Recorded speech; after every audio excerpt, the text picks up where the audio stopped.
Vi har i det her AT-forløb valgt at arbejde med orkaner, og når en orkan den raserer, så medfører det ofte skader. Orkaner de kan være af forskellig styrke, og dermed kan skaderne også være af forskellige grader. Vi vil i det her AT-forløb undersøge, hvordan orkaner de fungerer, hvordan deres anatomi er, og hvilke skader og konsekvenser de kan medføre for samfundet. I den forbindelse så vil vi også undersøge, hvad man kan gøre for at formindske eller forebygge skaderne.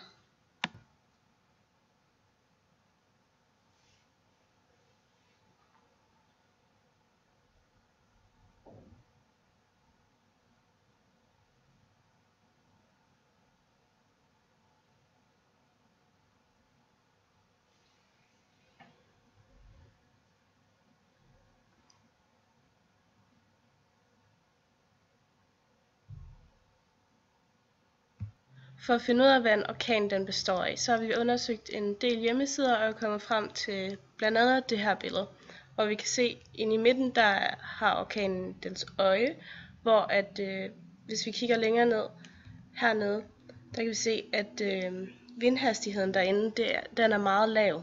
Samtidig kan vi også se, at lufttrykket, det er et lavtryk, som er det her typiske, hvor at for at luften sådan kan cirkulere rundt, så har vi et lavtryk og højtryk, hvor så at vinden den går fra højtrykkene ind mod lavtrykkene. Så vinden den bliver ved med at gå ind imod orkanens øje. Uden omkring orkanens øje, der er der øjevæggen eller øjemuren, som er det sted, hvor der er allerstørst vindhastigheder. Når vi kommer længere ud, så bliver den så mindre af vindhastighederne, og herude der har vi nogle skyer, som som er skyer, som også, hvor der også er regn i. Noget vi også fandt ud af, det var, at den her Corioliskraft, den påvirker orkaner, eller dannelsen af orkaner. Det vil se, at der er sådan nogle breddegrader her på globussen, og heroppe, der er der mindre afstand imellem de her to, end der er heroppe. Og jorden den drejer i den her retning. Det vil altså sige, at den her nede, den bevæger sig hurtigere end den her oppe. Og derfor vil den her komme foran den her. Og så vil de begynde at lave en spiral her, der går mod uret. Tager vi den ned på sydsiden, der drejer jorden stadigvæk samme vej. Og det vil altså sige, at orkanerne kommer til at dreje modsat med uret. Og det er ligesom det her med, at det drejer hver sin vej. Ved hjælp af den her globus har vi altså kunne påvise, at orkaner de roterer hver sin vej ind på, om det er på den nordlige halvkugle eller på den sydlige halvkugle. For at finde ud af, hvordan en orkans styrke defineres, har vi igen været ude og undersøge. Vi har blandt andet fundet frem til den her Beaufort-skala, som viser, hvornår at det er en orkan.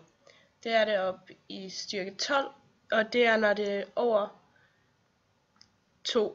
32,6 meter i sekundet. Og det er de her voldsomme ødelæggelser og ja. Der findes så forskellige skalaer inden for orkaner. Kategori 1, det er de her, der ikke sådan er super ødelæggende. Det er den mildeste form for orkaner, og de er fra 120 til 150 km i timen. Den her skala beskriver så fra 1 til 5, hvor 5 er den værste orkan. Og det er Katarina var omkring en orkan 3-4.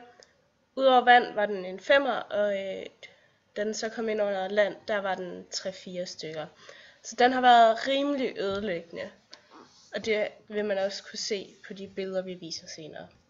Vi ser en øget aktivitet af orkaner, og det kan vi eller det er der nogen, der skyder skylden på klimaforandringerne. Og det kan også godt passe, fordi at de her tropiske orkaner, de bliver dannet ved en havoverflade på 26-27 grader.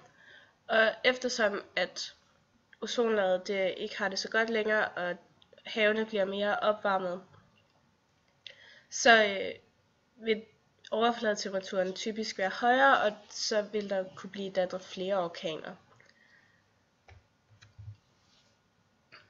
Der er både noget, der taler for og imod, at klimaforandringer har noget med den øgede orkanaktivitet at gøre. Vi kunne have undersøgt, om der tidligere, f.eks. for 100 år siden, var den ligesådan øget orkandannelse, eller måske 500 år tilbage, eller 1000 år tilbage. Men det har vi ikke gjort endnu, men det var noget, man kunne gøre. For at redegøre for, hvilke konsekvenser orkanerne Katrina og Iris de havde på de samfund, som de ramte, så har jeg læst forskellige kilder for at kunne komme frem til nogle forskellige årsagsbeskrivelser. I den forbindelse så har jeg så kigget på nogle tabeller, hvor jeg så har kunne sammenligne informationerne om de her to orkaner. Jeg har for eksempel kigget på deres omkostninger og deres dødsantal. Orkanen Katrina den ramte New Orleans i 2005, og før New Orleans blev ramt af den her orkan her, så havde man et rigtig dårligt skolesystem, hvor cirka 2/3 af alle eleverne de dumpede, og mange af eleverne var simpelthen 3-4 klassetrin bagud, og de blev simpelthen ved med at gå deres klasser om og om igen. Men da Katrina ramte, så var der mange af de her skolebygninger, som blev ødelagt, så man var efter orkanen, var man nødt til at få dem genopbygget. Og så gik det simpelthen op for regeringen, hvor skidt det egentlig stod til med det her skolesystem, som man havde i New Orleans. Så regeringen de besluttede sig for, at de ville stå for den her genopretning. Og så gik man ind og lavede noget, man kaldte charterskoler, som fungerer lidt ligesom en lille forretning, hvor der er en gruppe, der får lov til at drive den her forretning, som så er skolen, og så modtager de så en bevilling fra regeringen, og indgår så en aftale om nogle bestemte krav, som de så skal opfylde. Og så får de så de her 5 år til at opfylde de her krav, og hvis så ikke de har kunne opfylde de her krav, så mister de så bevillingen til at køre den her skole her. Og man har så set, at cirka 6 år efter, at Katrina den raserede i New Orleans, så har man så set en stor forbedring i skolesystemet, hvor cirka kun 1/3 af alle eleverne faktisk dumper deres skolegang. Så Katrinas konsekvenser for samfundet var selvfølgelig, at der var mange folk, der mistede deres hjem, men der var til gengæld også mange flere, der kom i arbejde, da man skulle have repareret alle de her skader, man skulle have opbygget de offentlige bygninger, som er blevet ødelagt, og de private hjem, som er blevet ødelagt. Men samtidig så skabte den her orkan faktisk også en mistillid til regeringen, da man ikke mente, at regeringen havde ydet den optimale hjælp. Og i forbindelse med det her, så har jeg læst nogle citater fra en rapport, hvor man har kritiseret præsidenten, altså George W. Bush, og så har jeg så analyseret de her citater her, for ligesom at udlede, hvordan den her orkan her og hjælpen fra regeringen har ændret folkets syn på deres præsident. I 2001 der ramte orkanen Iris så Belize, som ligger lidt uden for USA. Og den havde selvfølgelig også en del konsekvenser for samfundet. Der var mange hjem, der blev ødelagte, og det gjorde, at folk de blev hjemløse og måtte modtage en statsstøtte fra staten. Og det, at staten var til stede for borgerne, det gjorde, at der blev skabt et bedre bånd mellem staten og borgerne, hvilket var fuldstændig modsat af da Katrina ramte USA, hvor at båndet mellem regeringen og borgerne blev svækket, så blev det her i Belize, så blev det et bedre forhold, man fik til staten. Noget andet, der også skete, var, at der var flere, der kom i arbejde, fordi man ligesom skulle have genopbygget alle de her offentlige og private bygninger. Så arbejdsløsheden, den faldt altså også i den her genopbygningsperiode. Så skulle vi undersøge, om man kan gøre noget for at forebygge de her skader ved orkaner. Det er meget svært at forhindre en orkan, men man har en masse gode idéer til, hvordan man kan. Man kan fx hælde sølviodid over orkanen, eller man kan også forhindre en orkan ved hjælp af havvindmøller. Men alt det her, det koster rigtig meget at udføre, så derfor har man ikke sådan gjort noget ved det i virkeligheden. Men man kan fx derimod forebygge orkanskader. Og man kan fx starte med at forbedre husene og tjekke, om husene de er sikre, da de fleste orkanskader er sammenstyrtede bygninger. Her ser vi f.eks. et hus, der er ødelagt, og det er derfor vigtigt, at de forskellige dele af huset sidder rigtig godt fast, så det ikke bliver revet løs i orkanen. Man kan f.eks. tjekke, om tagstenene sidder godt nok fast, og det vigtigste er, at tage og bygninger er i god stand. Så kan man udover at tjekke, om huset kan holde til orkan, så kan man også gennemgå de her træer ved siden af huset og fjerne grene, som kan knække og gøre skade. Og det er også en god idé at fælde gamle og udgåede træer, hvis nu at de nu knækker og rammer huset. Så en forebyggende indsats kan, som f.eks. forbedring af huset og haven, kan mindske omfanget af skader ved store naturkatastrofer. For at besvare det her spørgsmål om, hvad man kan gøre for at forebygge orkanskader, har vi brugt metoden nykritisk læsning, hvor man ikke er interesseret i forfatteren, men man er derimod interesseret i selve værket.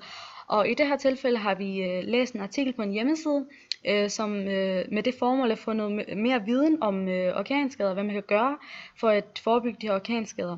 Så kunne vi også have kigget på nogle statistikker, hvor vi så sammenligner huse, som er sikret, og med huse, som ikke er sikret, og se hvor der er flest skader hen, osv. Vi kan ud fra vores opgave konkludere, at en orkan er et utroligt naturfænomen, som kan forårsage meget skade. En orkan er altså svær at forhindre, men man har forsøgt at forebygge orkaner. Det er dyrt at forebygge orkaner, så derfor forebygger man orkanskader, og det kan man så gøre ved at bygge sikre huse og fælde træer ved siden af huse.